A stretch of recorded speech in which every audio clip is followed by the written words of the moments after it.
2 weeks ago, at the Old Dominion University campus, an armed gunman attacked an ROTC facility. A cadet stepped in to stop the violence and was fatally stabbed by the attacker in the process.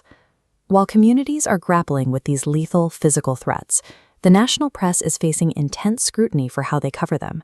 Instead of accurately reporting the danger, major legacy networks are consistently softening the reality of the violence.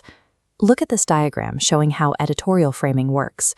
Editorial framing is the process where a publisher selects specific words and context to present a story, which directly shapes how the audience perceives an event. A single violent act can be reported accurately as a terror incident, or it can be neutralized into a harmless misunderstanding. These patterns repeat across networks and time slots, indicating a systemic disconnect rather than a series of isolated errors. When national broadcasters apply neutralized framing to violent events, public awareness of real-world threats drops as a direct consequence. People live in the real world. When the violent reality they see in their own communities directly contradicts the sanitized version presented on the evening news, they stop believing the news altogether. Consider a recent incident in New York. 2 men were charged with attempting to carry out an ISIS-inspired attack outside the home of Lokavloikishans, or in Mamdani. The facts of the case are clear. These individuals brought homemade explosive devices to a public protest and actively attempted to detonate them. Look at how CNN originally characterized the event in a now-deleted post. They described the bomb suspects as Pennsylvania teenagers who crossed into the city for what could have been a normal day, enjoying the abnormally warm weather. The framing went even further. One of the individuals involved in this bomb plot was literally described in the text as an internet-savvy entrepreneur.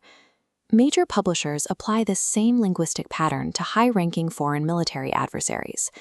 This approach is evident in the historical coverage of Iranian commander Qasem Soleimani. Instead of focusing on their strategic military operations against the U.S., outlets like the Washington Post published obituaries describing ruthless geopolitical actors as scholars.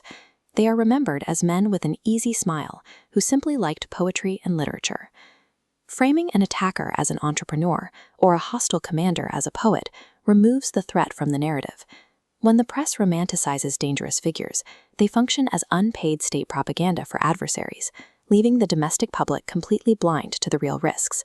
Editorial phrasing is subjective, but basic reporting is not.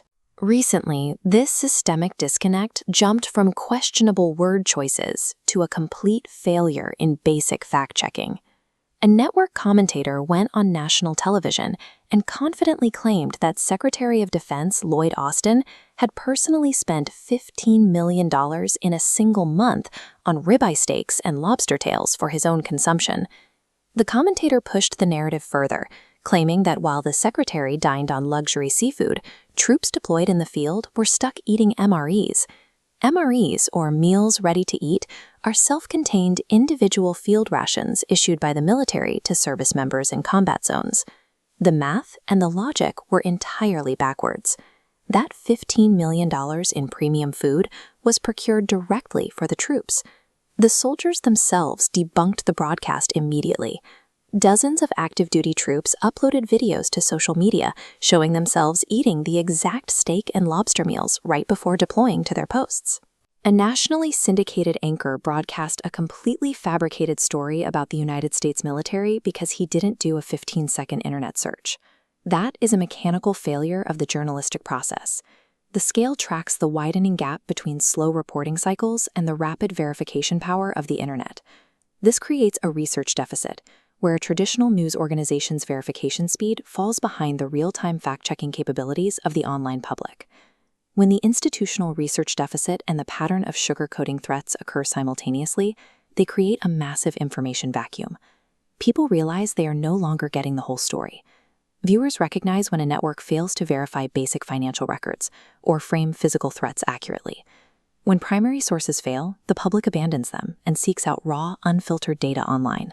We live in an environment where a soldier with a smartphone and basic artificial intelligence can fact-check a major network anchor in real time,